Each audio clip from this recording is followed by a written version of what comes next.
Komponen pembelajaran. Nah, teman-teman semuanya, sudahkah teman-teman semuanya mengetahui definisi dari komponen pembelajaran? Jika sudah, alhamdulillah, dan jika belum, di sini saya akan memberikan pengetahuan kepada teman-teman semuanya mengenai komponen pembelajaran yang meliputi definisinya, tujuannya, beserta macam-macam komponen pembelajaran. Yang pertama, kita akan membahas mengenai komponen pembelajaran. Komponen pembelajaran terdiri dari dua kata, yaitu komponen dan pembelajaran. Teman-teman semuanya, apa sih itu komponen pembelajaran? Komponen pembelajaran, menurut Kamus Besar Bahasa Indonesia, adalah bagian dari keseluruhan yang membentuk satu kesatuan. Nah, biasanya kita tuh tahu komponen berarti dia terdiri dari lebih dari satu unsur kan? Nah, dapat kita simpulkan bahwa komponen adalah bagian atau unsur dari keseluruhan yang membentuk suatu sistem atau kesatuan yang memiliki peran dalam proses untuk mencapai tujuan tertentu. Nah, kata yang kedua tadi adalah pembelajaran. Apa sih pembelajaran? Tentu sudah tidak asing lagi ya, kita sudah melakukan proses pembelajaran dari kita kecil sedini mungkin dan mengenalnya dengan tingkatan sekolah, yaitu tingkatan pertama SD, SMP, SMA, hingga sekarang yaitu dunia perkuliahan. Kata pembelajaran itu berasal dari bahasa Inggris, yaitu instruction, atau bahasa Yunani instructus, yang artinya menyampaikan pikiran.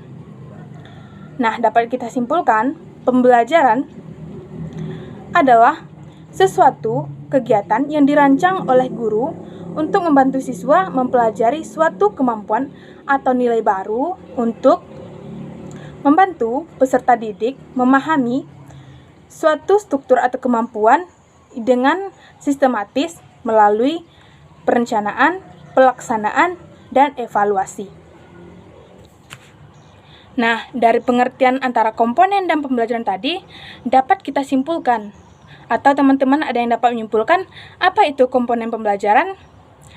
Nah, komponen pembelajaran adalah suatu kumpulan dari berbagai macam unsur atau bagian yang saling berhubungan satu dengan yang lainnya dan merupakan hal utama dalam proses belajar mengajar yang memiliki kombinasi tersusun seperti unsur manusiawi, guru dan siswa, material, fasilitas, perlengkapan, prosedur yang saling mempengaruhi untuk mencapai tujuan, dan dalam kegiatan itu dapat berlangsung interaksi dalam mengembangkan pembelajaran.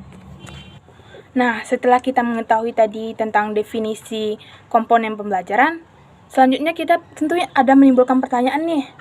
Apa sih tujuan dari komponen pembelajaran? Nah, di sini saya akan menjelaskan ada 5 tujuan dari komponen pembelajaran. Yang pertama, menyampaikan maksud dari kegiatan pembelajaran agar siswa dapat belajar lebih mandiri. Maksudnya di sini, kalau kita tahu kegiatan pembelajaran itu apa tujuannya, apa maksudnya, tentu kita akan lebih mudah belajar mandiri. Kita sudah tahu nih, ini yang akan dipelajari. Berarti kita lebih dapat belajar lebih mandiri untuk mencari informasi tentang kegiatan pembelajaran yang akan kita lakukan. Yang kedua, memudahkan guru memilih dan menyusun bahan ajar. Tentunya, komponen pembelajaran ini menjadi unsur-unsur dalam penentuan bahan ajar ya. Yang ketiga yaitu memudahkan guru menentukan metode dan media pembelajaran. Yang keempat, memudahkan guru mengadakan penilaian. Penilaian ini termasuk ke dalam evaluasi dan suatu rancangan yang difokuskan terhadap pencapaian yang akan diperoleh siswa setelah melalui proses pembelajaran tadi. Yang kelima atau yang terakhir, tujuan komponen pembelajaran ini mengajarkan siswa dalam mengembangkan dan memperoleh pengetahuan, keterampilan, serta sikap yang diinginkan. Nah, selanjutnya kita akan memasuki macam-macam komponen pembelajaran beserta fungsinya. Menurut Mawardi, tahun 2018, komponen-komponen pembelajaran terbagi atas 7 bahan, yaitu metode, media, teknologi, serta evaluasi. Dan komponen utamanya itu ada siswa, guru, dan sumber belajar. Nah, sedangkan menurut Panedanda Sopang, dia tuh mengelompokkan komponen pembelajaran itu menjadi 6. Yang pertama itu tujuan. Nah, seperti hidup ya, kita itu tentunya ada tujuan hidup. Misalnya, kita tuh bekerja, tujuannya apa? Untuk mendapatkan uang dan memenuhi kebutuhan hidup. Begitu juga dengan kegiatan pembelajaran. Kalau tidak ada tujuan itu, tentu kita mengambang, tidak tentu arah. Diperlukan tujuan sebagai titik pusat yang akan kita tuju. Nah, teman-teman, tahu nggak sih arti tujuan deh menurut definisi atau pemikiran teman-teman sendiri? Silahkan teman-teman jawab sendiri ya. Nah, tujuan itu adalah suatu cita-cita yang ingin dicapai dari pelaksanaan suatu kegiatan. Mustahil banget kan kalau kegiatan diprogramkan tanpa adanya tujuan. Sama artinya kita tuh kayak tanpa kepastian, pasti menggantung gitu. Nah, kalau dalam kegiatan pembelajaran itu, tujuan adalah suatu cita-cita yang ingin dicapai dalam proses pembelajaran. Tentu sesuai dengan kurikulum pendidikan. Yang kedua yaitu bahan atau materi ajar. Bahan, kalau teman-teman semuanya mendefinisikan, tentu bahan itu suatu unsur ya, yang paling utama atau unsur penyusun. Dan kalau tanpa bahan ini, tentu tidak akan menghasilkan suatu produk yang ingin kita capai. Begitu juga dengan bahan atau materi pembelajaran yang dimasukkan dalam penjelasan komponen pembelajaran. Bahan pelajaran adalah substansi yang akan disampaikan dalam proses belajar mengajar. Kalau nggak ada bahan pelajaran, tentu proses belajarnya tidak akan berjalan, karena tidak ada hal yang ingin disampaikan. Nah, karena itu, kalau guru itu akan mengajar, pasti memiliki dan menguasai bahan pelajaran yang akan disampaikan pada peserta didik atau anak didiknya. Nah, ada satu definisi nih yang disampaikan oleh Bapak Suharsini Arikunto yang mengatakan bahwa bahan pelajaran adalah unsur inti yang ada di dalam kegiatan belajar mengajar, karena memang bahan pelajaran ini itulah yang akan diupayakan untuk dikuasai oleh anak didik. Bahan pelajaran merupakan komponen yang tidak bisa diabaikan dalam pembelajaran, sebab bahan inti dalam proses belajar dan mengajar. Kalau tidak inti, tentu tidak akan berlangsung. Nah, selanjutnya kegiatan belajar mengajar. Kegiatan belajar mengajar ini tentu inti dari kegiatan yang akan dilakukan atau inti kegiatan dalam pendidikan. Tentu teman-teman sudah tahu ya kegiatan belajar mengajar seperti apa, karena kita tentu sudah mengenyam dunia pendidikan. Nah, teman-teman semuanya, metode pembelajaran ini banyak jenisnya. Yang pertama itu ada metode ceramah. Tentu sudah tidak asing lagi ya, karena kita tuh tahulah metode ceramah tuh pasti dengan lisan. Ini metode yang paling sering digunakan, paling umum, yang diberikan hanya materi kepada peserta didik ya secara mulut atau secara lisan. Penggunaan metode ini menurut saya tentu sangat membosankan kan, karena apalagi siang-siang mata mengantuk, hanya diberikan penjelasan tanpa contoh gitu, tanpa kegiatan, cuman duduk mendengarkan. Itu adalah hal yang paling membosankan dalam kegiatan pembelajaran. Yang kedua yaitu ada metode diskusi. Diskusi apa sih teman-teman? Nah, metode diskusi adalah kegiatan yang melibatkan peserta didik untuk aktif menyampaikan pendapat atau gagasan yang ada untuk bisa memecahkan sebuah permasalahan. Contohnya apa? Misalnya nih, guru tuh memberitahu suatu penjelasan nih. Nanti kita tuh disuruh diskusi. Nah, dalam kegiatan diskusi itu diharapkan kita peserta didik dapat menyampaikan unek-unek atau pikiran yang ada yang ingin kita sampaikan gitu. Jadi kesannya tuh hampir mirip dengan perdebatan, tapi ini lebih ke diskusi, hanya menyampaikan tanpa ada perdebatan. Kemudian metode demonstrasi. Nah, teman-teman, dari kata demonstrasi, bisa nggak sih teman-teman kira-kira terpikir enggak apa sih bentuk atau gimana sih metode demonstrasi? Nah, metode demonstrasi itu adalah metode pembelajaran yang menggunakan kegiatan peragaan atau demonstrasi untuk menjelaskan suatu teori, kejadian, atau cara kerja suatu alat. Contohnya apa? Yaitu kegiatan praktikum. Kemudian selanjutnya metode eksperimen. Tentu sudah tidak asing lagi ya, eksperimen. Tentu kita melakukan, ada kegiatan yang kita lakukan, ada sesuatu yang kita teliti. Nah, secara lengkapnya, metode eksperimen itu adalah kegiatan pembelajaran yang melibatkan peserta didik untuk mencoba atau mempraktikkan materi pembelajaran yang sedang disampaikan. Kemudian itu metode debat. Nah, ini nih yang saya bilang tadi. Metode debat adalah metode pembelajaran yang sering digunakan di mata pelajaran sosial, misalnya PKN nih. Atau kita tuh kayak menganalisis suatu masalah yang berkemungkinan jawaban itu banyak. Jadi menimbulkan banyak perdebatan. Contohnya dalam pembelajaran bahasa Indonesia, contohnya kan ada tuh pembelajaran debat, tentu teman-teman sudah tahu kan. Kemudian selanjutnya metode peta konsep. Nah, metode peta konsep ini adalah metode yang pernah kita lakukan. Contohnya tuh ada pada salah satu mata kuliah kita yang menyuruh kita itu mengharuskan mahasiswa itu membuat peta konsep. Nah, apa sih pengertiannya? Metode peta konsep merupakan kegiatan pembelajaran dengan menerapkan cara berpikir secara runtut. Yang mana guru tuh secara runtut menjelaskan sesuatu mulai dari akar permasalahan, proses terjadinya, hingga cara penyelesaiannya. Manfaat dari metode ini tentunya membantu kita, siswa, untuk memahami setiap materi pembelajaran secara konseptual dan meningkatkan daya analisis serta berpikir kritis kita. Selanjutnya yaitu metode pembelajaran daring. Nah, ini nih masih anget-angetnya nih, masih baru kita alami metode pembelajaran daring. Tentu tanpa saya bilang atau saya jelaskan pengertiannya, teman-teman sudah tahu lah ya, sudah tahu pengertiannya, sudah tahu bagaimana prosesnya. Selanjutnya yaitu metode terakhir, yaitu metode blended learning. Ini rasanya sudah pernah dijelaskan kan oleh salah satu dosen kita, yang mana blended learning ini adalah metode yang menggabungkan dua model pembelajaran. Bisa teman-teman sebutkan apa itu dua metode yang saya maksud? Dua model yang saya maksud?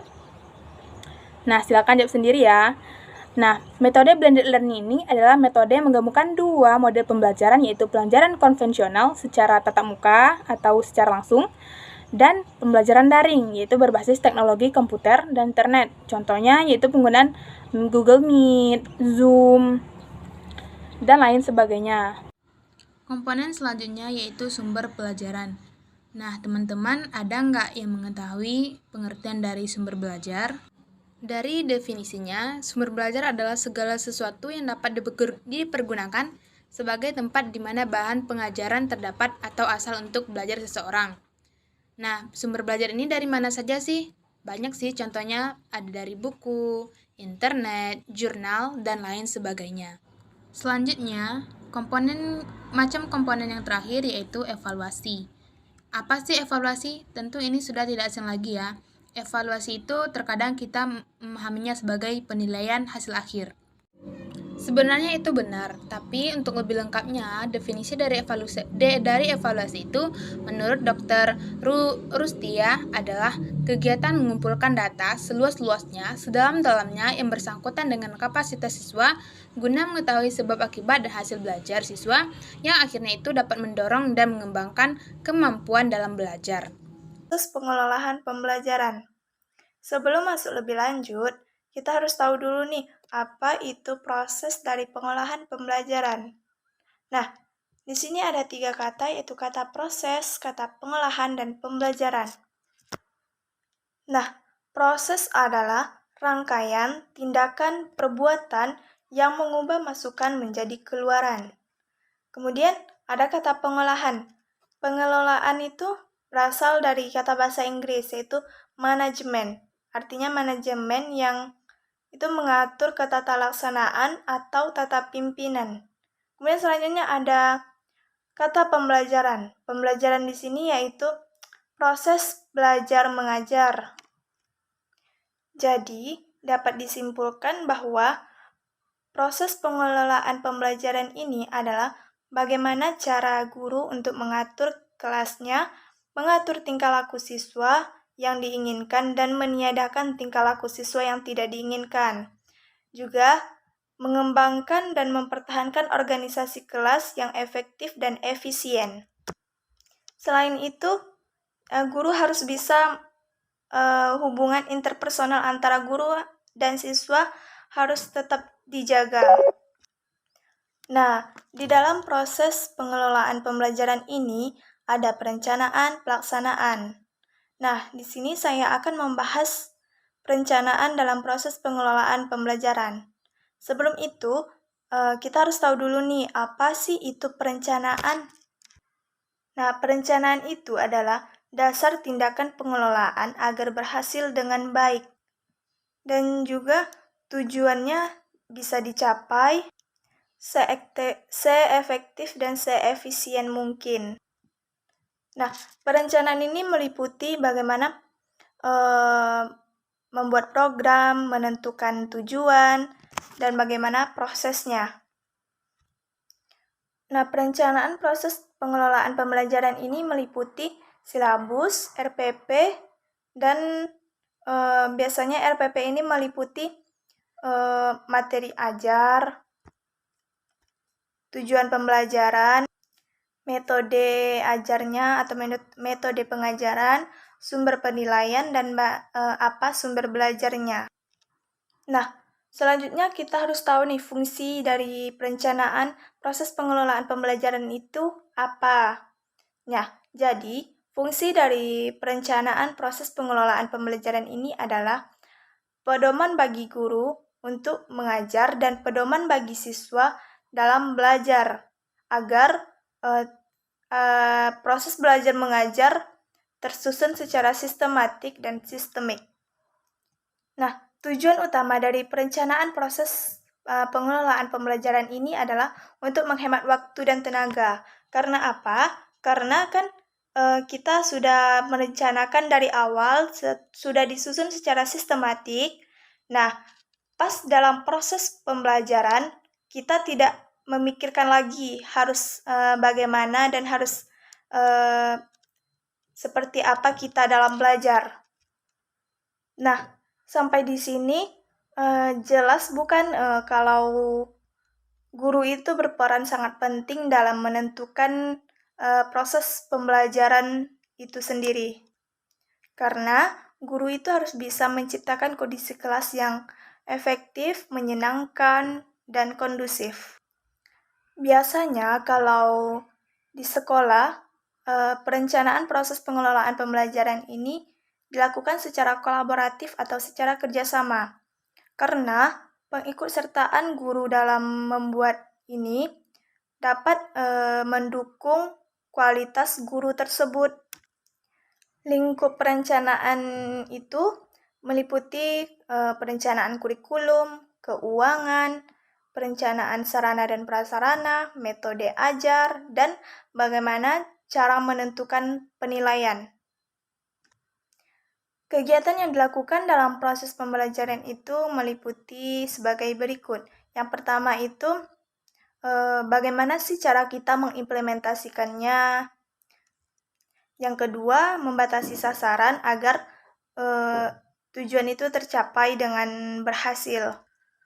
Kemudian yang ketiga yaitu menyusun strategi-strategi alternatif yang sesuai dengan pembelajaran kita. Kemudian yang kelima yaitu mengidentifikasi dan menganalisis informasi-informasi penting yang sesuai dengan KD pembelajaran kita.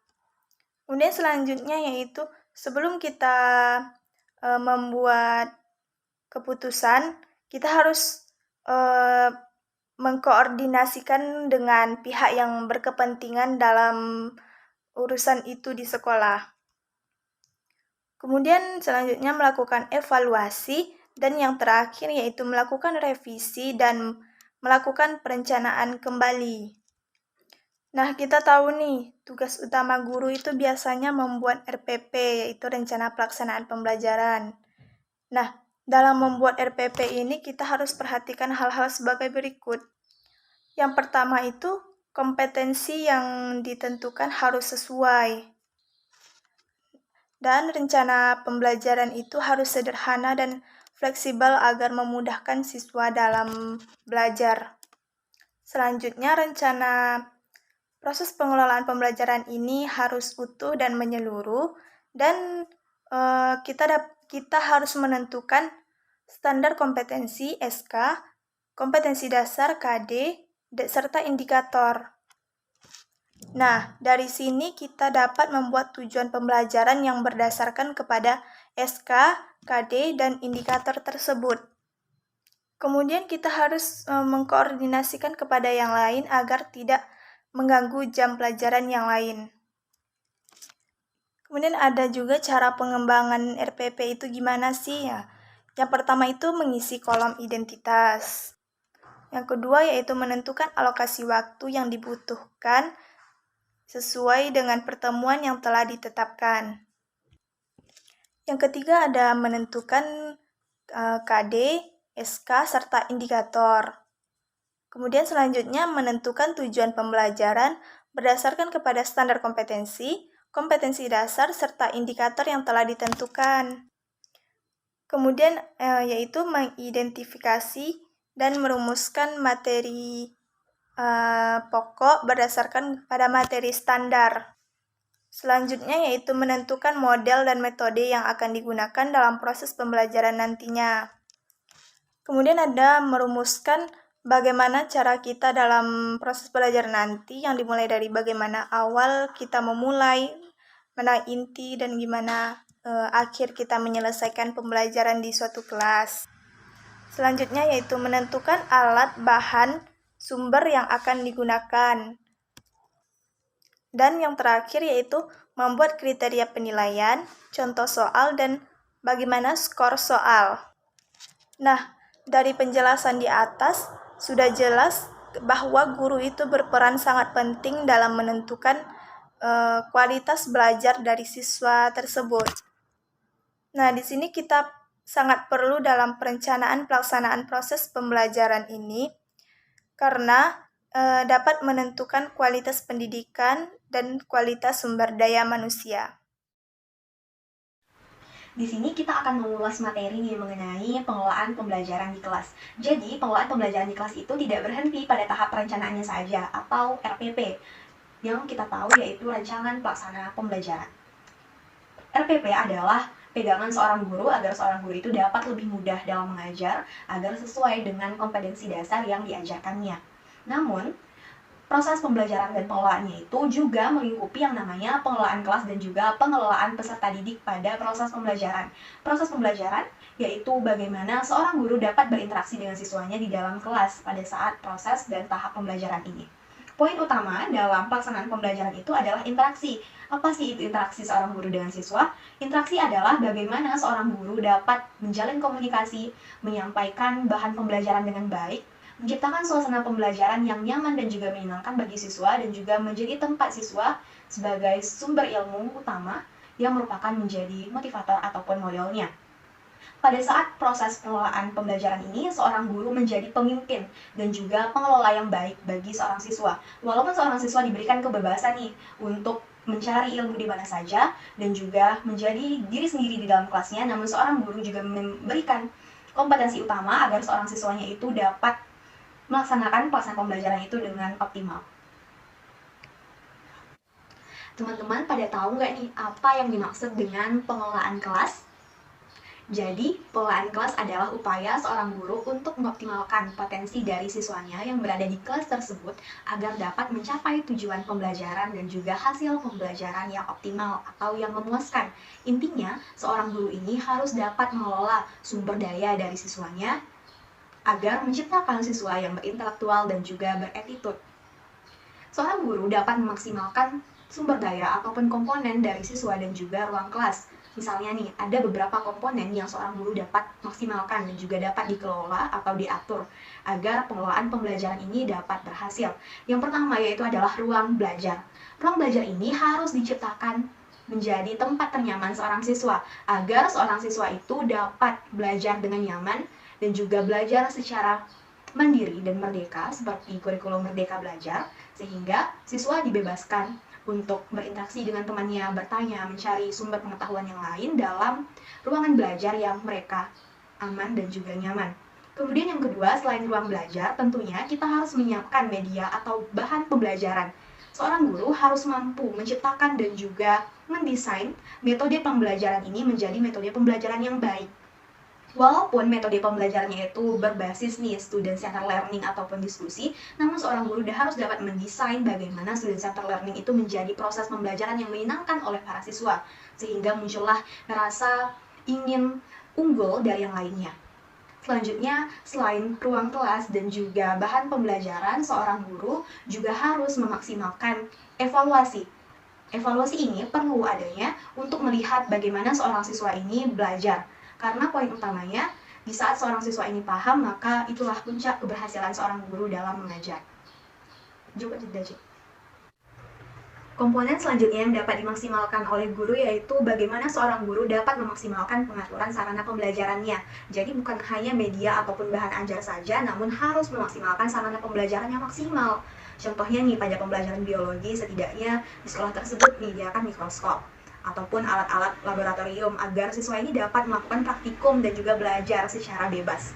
Selanjutnya juga penyediaan proyektor, infokus, dan lain sebagainya. Selanjutnya, faktor lain yang mungkin dianggap remeh namun merupakan hal yang sangat berpengaruh yaitu penerangan dan suhu di dalam ruang kelas. Karena pada dasarnya nih kita bisa lihat kalau siswanya tidak nyaman dalam kelas, panas dan lain sebagainya dan juga gelap, maka seorang siswa ini tidak akan fokus saat melakukan belajar, kegiatan belajar dan diskusi. Namun di saat penerangan ini maksimal, suhunya juga adem gitu, nyaman, maka seorang siswa juga nyaman dan juga bebas secara belajar dan beraktivitas di dalam kelas. Di sini kita dapat memetakan nih 3 tahap pada proses pengelolaan pembelajaran di dalam kelas. Tahap yang pertama namanya tahap pra-instruksional. Teman-teman tahu nggak nih apa yang dimaksud tahap pra-instruksional? Jadi, tahap pra-instruksional ini adalah tahap awal ataupun tahap memulai proses pembelajaran di dalam kelas. Seorang guru dapat mengelola kelas pada tahap pra-instruksional ini dengan mencek nih absensi kehadiran siswa tersebut, kemudian membaca doa nih yang lebih penting terlebih dahulu ataupun membaca Al-Quran terlebih dahulu. Kemudian bisa juga diikuti dengan menyanyikan lagu wajib agar suasana dalam kelas ini dapat menyenangkan dan juga dapat membuat suasana belajar di dalam kelas itu mengasyikkan. Selanjutnya, tahap yang kedua yaitu tahap instruksional. Setelah guru mencek kehadiran, membaca doa, membaca Al-Quran, dan menyanyikan lagu wajib, maka pada tahap instruksional ini, seorang guru akan mengevaluasi nih pembelajaran sebelumnya, memberikan bahan ajar pada pertemuan kali ini, dan juga memulai proses pembelajaran dengan metode yang telah disusun pada RPP ataupun rancangan pelaksanaan pembelajaran. Pada tahap instruksional ini, seorang guru harus kreatif bagaimana mendesain metode pembelajaran menjadi metode yang mengasyikkan bagi siswa agar siswa ini nyaman dalam belajar dan memunculkan encourage atau rasa ingin tahu siswa. Yang ketiga yaitu tahap evaluasi. Tahap evaluasi ini sangatlah penting bagi seorang guru karena keberhasilan utama seorang guru adalah bagaimana seorang siswa atau peserta didiknya dapat memahami materi yang telah dia jelaskan. Baiklah, saya akan melanjutkan tentang materi yaitu tujuan manajemen pembelajaran. Nah, sebelum memasuki tujuan manajemen pembelajaran itu, kita harus sebelumnya mengetahui tentang tujuan pokok kita dalam mempelajari manajemen pembelajaran. Jadi tujuan pokok mempelajari manajemen pembelajarannya itu adalah untuk memperoleh cara, teknik, dan metode yang sebaik-baiknya dilakukan untuk memanfaatkan sumber-sumber yang sangat terbatas tersebut seperti tenaga, dana, fasilitas, material guna untuk mencapai tujuan pembelajaran yang secara efektif dan efisien. Nah, tadi seperti yang telah saya katakan bahwa untuk mencapai tujuan pembelajaran yang secara efektif dan efisien. Nah, jadi efisien itu mengandung pengertian dari proses yang dilakukan untuk menghemat sumber daya seperti menghemat tenaga, waktu, biaya. Dan sedangkan efektif itu mengandung pengertian dari hasil yang sesuai dengan yang kita harapkan. Lalu masuk ke tujuan manajemen pembelajaran tersebut sebenarnya pada dasarnya merupakan derivasi dari tujuan pendidikan nasional yang terdapat dalam UU nomor 20 tahun 2003 tentang sistem pendidikan nasional pasal 3 yang berbunyi Pendidikan nasional berfungsi mengembangkan kemampuan dan membentuk watak serta peradaban bangsa yang bermartabat dalam rangka mencerdaskan kehidupan bangsa, bertujuan untuk berkembangnya potensi peserta didik agar menjadi manusia yang beriman dan bertakwa kepada Tuhan Yang Maha Esa, berakhlak mulia, sehat, berilmu, cakap, kreatif, mandiri, dan menjadi warga negara yang demokratis serta bertanggung jawab. Nah, berdasarkan penjelasan dari yang saya jelaskan sebelumnya, itu merupakan pengertian dari tujuan manajemen pembelajaran tersebut. Nah, sekarang saya akan masuk ke tujuan khusus manajemen pembelajaran tersebut, meliputi 2 hal. Apakah kalian tahu 2 hal tersebut? Nah, jika tidak tahu, saya akan menjelaskan 2 hal tersebut. Jadi yang pertama adalah tujuan bagi peserta didik sendiri. Nah, yang pertama itu bertanggung jawab atas perilaku dan tindakan. Maksudnya di sini yaitu mendidik peserta didik untuk menjadi lebih bertanggung jawab terhadap dirinya sendiri atas setiap perilaku dan tindakan yang dilakukan saat proses pembelajaran berlangsung. Dan yang kedua yaitu menyadarkan peserta didik. Maksud di sini adalah untuk menyadarkan peserta didik bahwa setiap arahan dan instruksi pendidik kepada peserta didik itu untuk bertingkah laku sesuai dengan tata tertib kelas itu merupakan sebuah kasih sayang dan bukan sebuah kemarahan atau arogansi seorang pendidik tersebut. Lalu yang masuk ke yang ketiga yaitu menciptakan kedisiplinan peserta didik sendiri.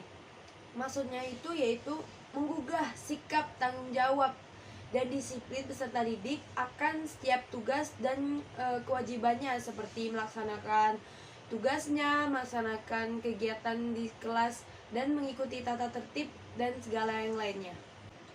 Nah, dari 3 poin yang di atas tersebut merupakan untuk memberikan pemahaman agar setiap anak tersebut di saat kegiatan pembelajaran dapat bertanggung jawab dan disiplin dalam rangka meraih target pembelajaran yang secara komprehensif. Nah, jika tadi tujuan khusus yang pertama itu untuk bagi peserta didik, selanjutnya yang kedua itu bagi para pendidik sendiri, yaitu guru yang mendidik peserta didik tersebut. Yang pertama itu adalah memberikan pemahaman dan pelaksanaan pelajaran dengan baik dan tepat. Lalu yang selanjutnya itu memberikan pemahaman akan hak siswa dan mempunyai kompetensi dalam mengarahkan secara tepat terhadap peserta didik. Lalu ada memahami langkah-langkah yang mesti pendidik terapkan dalam melayani peserta didik yang bertingkah laku mengganggu seperti mengganggu temannya, berisik, ribut, dan lainnya. Lalu ada memiliki keahlian dan kompetensi dalam meremedi dan memperbaiki sikap dan tingkah laku peserta didik yang menyimpang ketika proses pembelajaran berlangsung seperti saat ujian menyontek, mengganggu temannya yang sedang mengerjakan tugas atau ujian, dan lain-lain. Nah, dari poin-poin yang saya jelaskan sebelumnya, itu dapat memberikan pemahaman bahwa setiap pendidik itu wajib dan mampu mengelola kegiatan pembelajaran dengan menerapkan macam-macam strategi dan metode dengan menyesuaikan kasus per kasus sehingga dapat diwujudkannya kegiatan pembelajaran yang aktif, inovatif, kreatif, efektif, dan menyenangkan sehingga peserta didik tersebut semangat dalam mengikuti pembelajaran yang kita akan ajarkan. Baiklah, hanya itu penjelasan yang dapat saya sampaikan mengenai tujuan manajemen pembelajaran. Sekian dari saya ucapkan terima kasih. Baiklah, di sini saya Sonia Niarni akan melanjutkan materi yaitu tentang manfaat perencanaan pembelajaran. Nah, terlebih dahulu kita harus mengetahui apa itu perencanaan pembelajaran. Nah, apakah teman-teman tahu apa itu perencanaan pembelajaran? Nah, jadi perencanaan pembelajaran ini merupakan proses menyusun strategi yang dilakukan oleh seorang guru dalam pembelajaran untuk mencapai tujuan yang telah ditentukan. Nah, jadi teman-teman, untuk kita mengajar itu kita harus melakukan perencanaan terlebih dahulu. Harus bikin perencanaan yang mana harapannya dengan perencanaan nanti pembelajaran ini akan bisa tercapai dengan lancar. Nah, terstruktur, sistematis, dan tujuan pembelajaran ini bisa tercapai. Nah, jangan sampai kita kita mengajar tanpa ada perencanaan. Nanti tanpa ada perencanaan itu kita dalam belajar, maka proses itu tidak akan terarah. Nah, jadi perencanaan pelajaran ini sangat wajib bagi seorang guru. Nah, kemudian kita harus mengetahui nih, apa sih manfaat kalau kita bikin perencanaan pembelajaran itu. Nah, ada beberapa manfaat kalau kita bikin perencanaan pembelajaran itu. Yang pertama yaitu melalui proses perencanaan ini yang matang, maka akan terhindar dari keberhasilan yang bersifat untung-untungan. Nah, jadi perencanaan yang matang ini dan akurat maka akan mampu memprediksi seberapa besar keberhasilan yang akan dapat kita kecapai. Nah, yang kedua yaitu manfaat dari perencanaan pembelajaran ini sebagai alat untuk memecahkan masalah. Maksudnya di sini, dengan kita membuat perencanaan pembelajaran itu, kita sudah memprediksi, oh nanti dalam pembelajaran itu biasanya akan timbul masalah ini. Nah, jadi makanya kita bikin perencanaan pembelajaran ini untuk mengantisipasi masalah yang akan timbul nantinya dengan pembelajaran. Kemudian manfaat yang ketiga nih. Nah, manfaat yang ketiga dari perencanaan pembelajaran itu ya untuk memanfaatkan berbagai sumber belajar secara tepat. Maksudnya di sini, dengan seiringnya perkembangan dan kemajuan ilmu pengetahuan dan teknologi, maka saat ini kita banyak menggunakan sumber-sumber belajar yang mengandung berbagai informasi. Nah, manfaat yang keempat yaitu perencanaan akan dapat membuat pembelajaran secara sistematis. Ya jelas ya, kalau kita bikin perencanaan terlebih dahulu, segala sesuatu itu akan berjalan lebih teratur, sistematis, dan lancar. Nah, jadi itulah manfaat perencanaan pembelajaran yang terdapat 4 manfaat perencanaan pembelajaran. Saya Mercy Yolanda. Di sini saya akan melanjutkan materi tentang pengorganisasian manajemen pembelajaran. Pengorganisasian pembelajaran merupakan suatu tindakan yang dilakukan oleh guru dalam mempersiapkan proses pembelajaran agar bisa berjalan dengan lancar, efektif, dan efisiensi. Untuk mengorganisasikan suatu kegiatan pembelajaran, dibutuhkan strategi. Adapun strateginya adalah salah satu komponen sistem pembelajar yang dipilih dan dilaksanakan oleh guru dengan melaksanakan 5 sistem.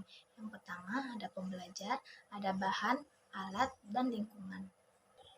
Pengorganisasian manajemen pembelajaran mempunyai tujuan.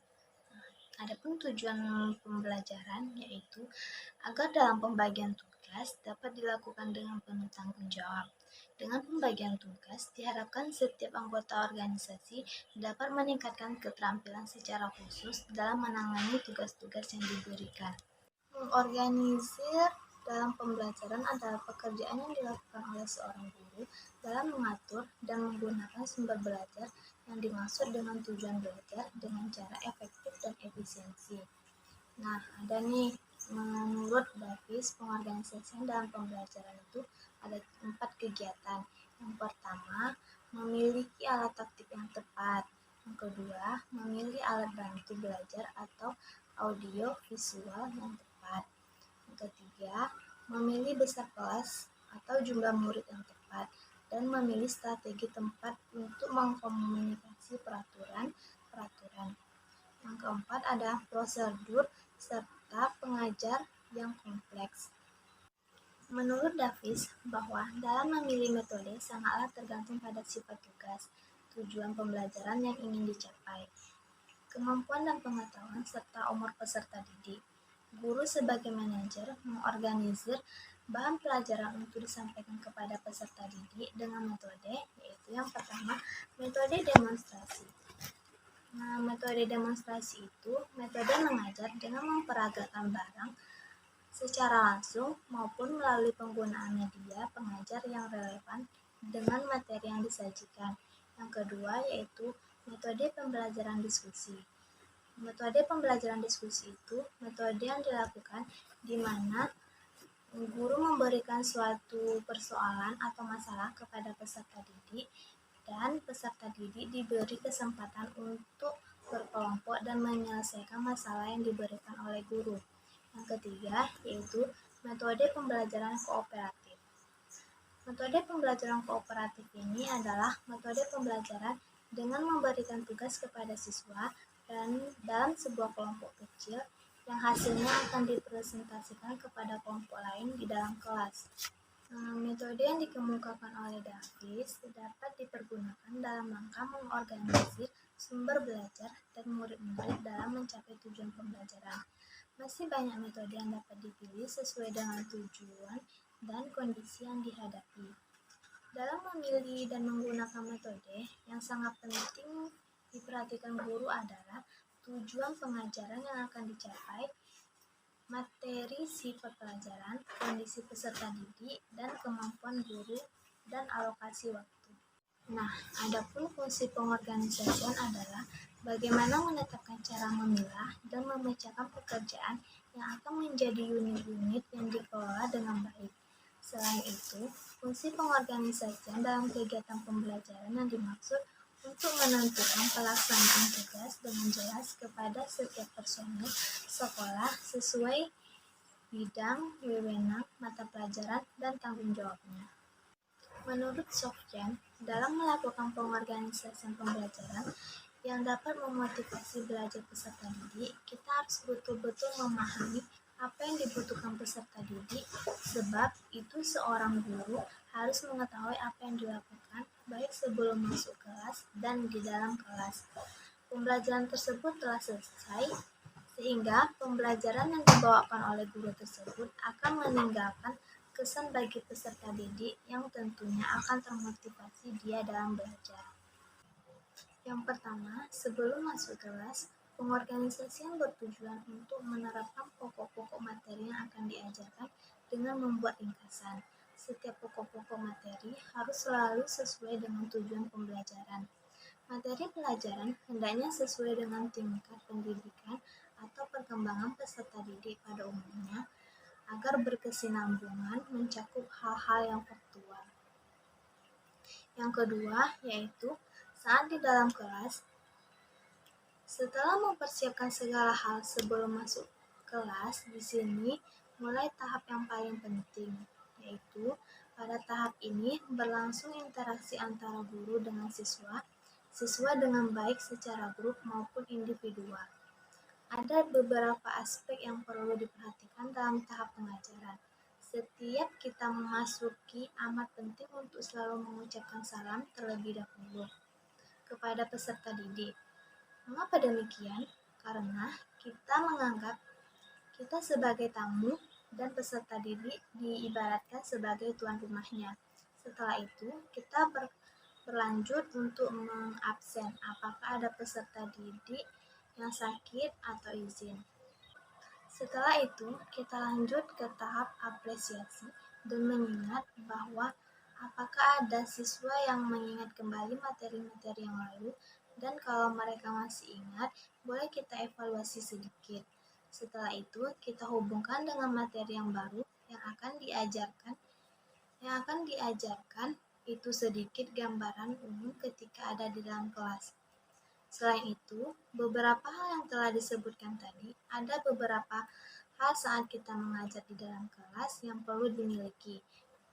Setidaknya kita menghafal nama-nama peserta didik.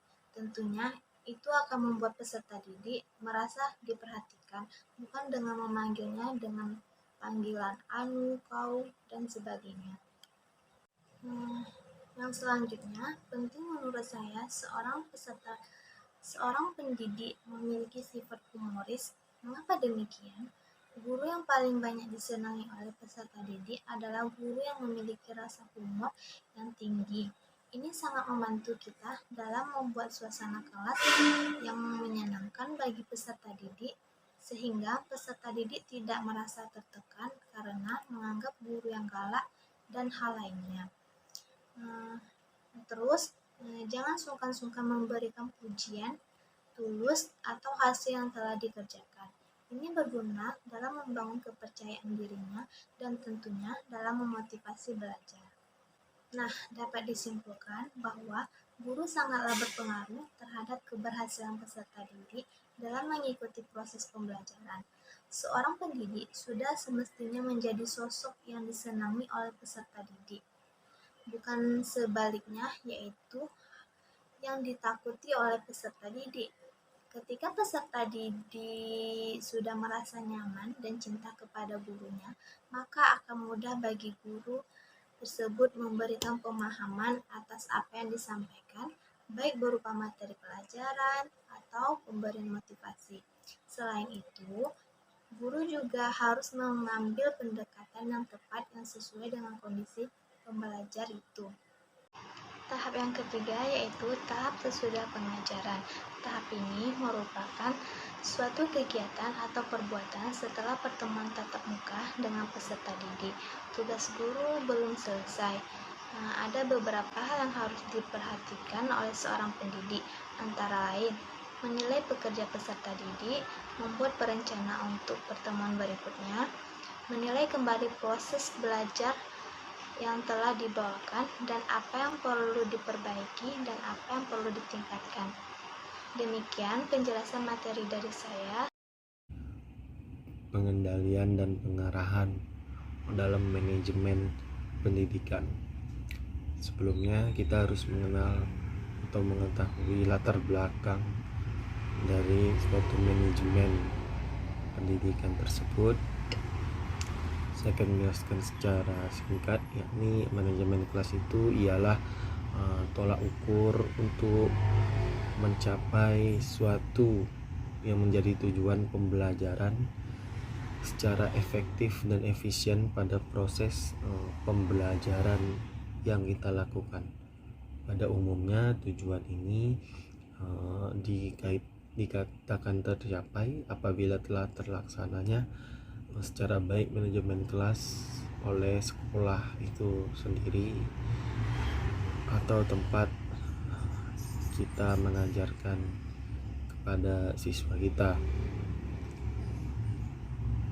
Manajemen kelas juga dapat diartikan sebagai upaya guru sebagai manajer di suatu kelas untuk mengelola siswa yang berada di dalam kelas, yang dilakukan untuk merancang dan mendesain sehingga mampu menciptakan dan sekaligus dapat mempertahankan suasana yang menyenangkan.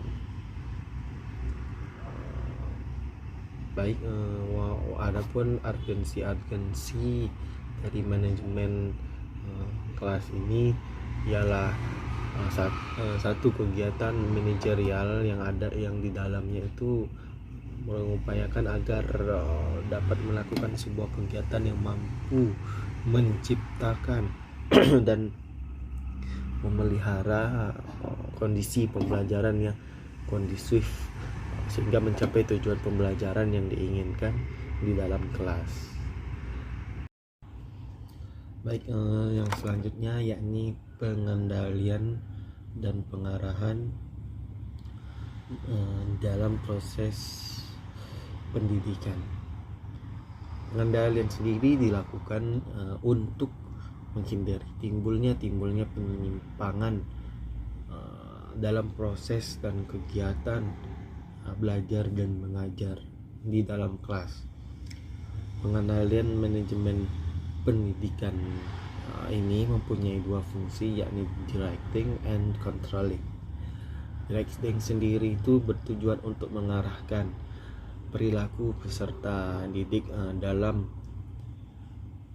proses transformasi nilai-nilai luhur, mana kita sebagai guru juga mengajarkan bagaimana etika mereka dalam kegiatan mereka, baik di lingkungan sekolah, masyarakat, rumah, dan terhadap diri sendiri. Kemudian ada controlling, ini kita berguna untuk mengoreksi perilaku mereka yang mereka berusaha untuk merubah atau mentransformasikannya ke nilai-nilai kebaikan atau nilai luhur dalam keseharian mereka, baik di lingkungan keluarga, masyarakat, serta sekolah.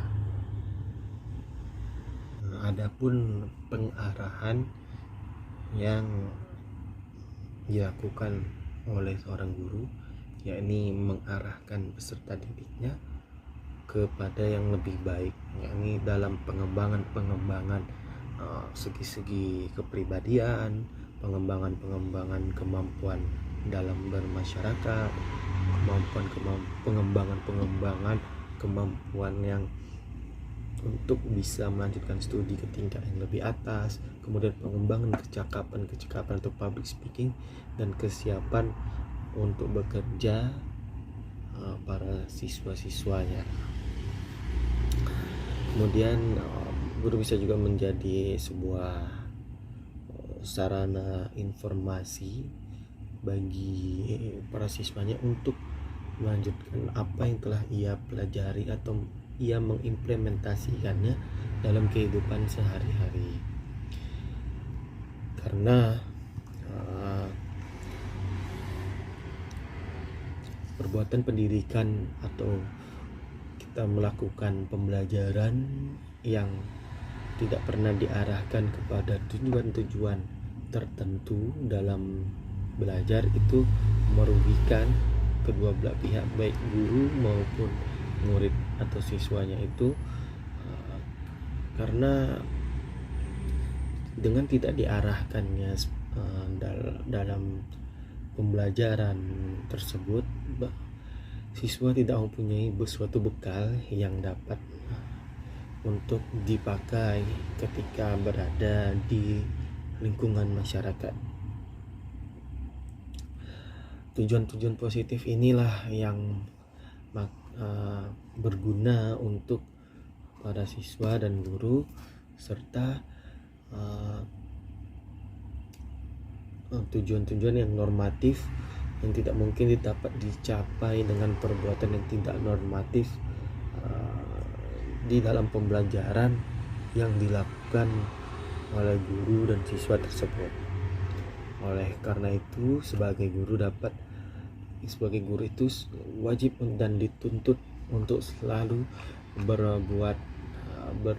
berperilaku, berpenampilan sesuai dengan norma-norma yang telah berlaku, karena mereka sebagai contoh dalam manajemen kelas di dalam kelasnya untuk siswanya. Baiklah, pada video kali ini saya akan membahas materi yaitu mengenai pengevaluasi kegiatan proses pembelajaran. Nah, sebelum saya menjelaskan apa itu evaluasi, di sini saya akan terlebih dahulu menjelaskan pengertian proses pembelajaran. Pasti teman-teman semua sudah sering kan mendengar apa itu proses pembelajaran. Nah, proses pembelajaran adalah hal yang sangat penting dalam dunia pendidikan, karena dengan pembelajaran manusia bisa mengupdate ilmu pengetahuan yang bermanfaat di masa yang akan datang.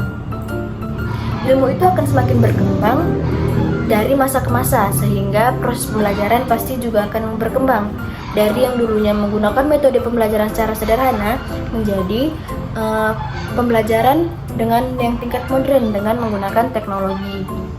Evaluasi, apa sih evaluasi itu? Pasti kita juga sering dengar kan kata evaluasi, dan mungkin banyak teman-teman tidak tahu apa itu evaluasi.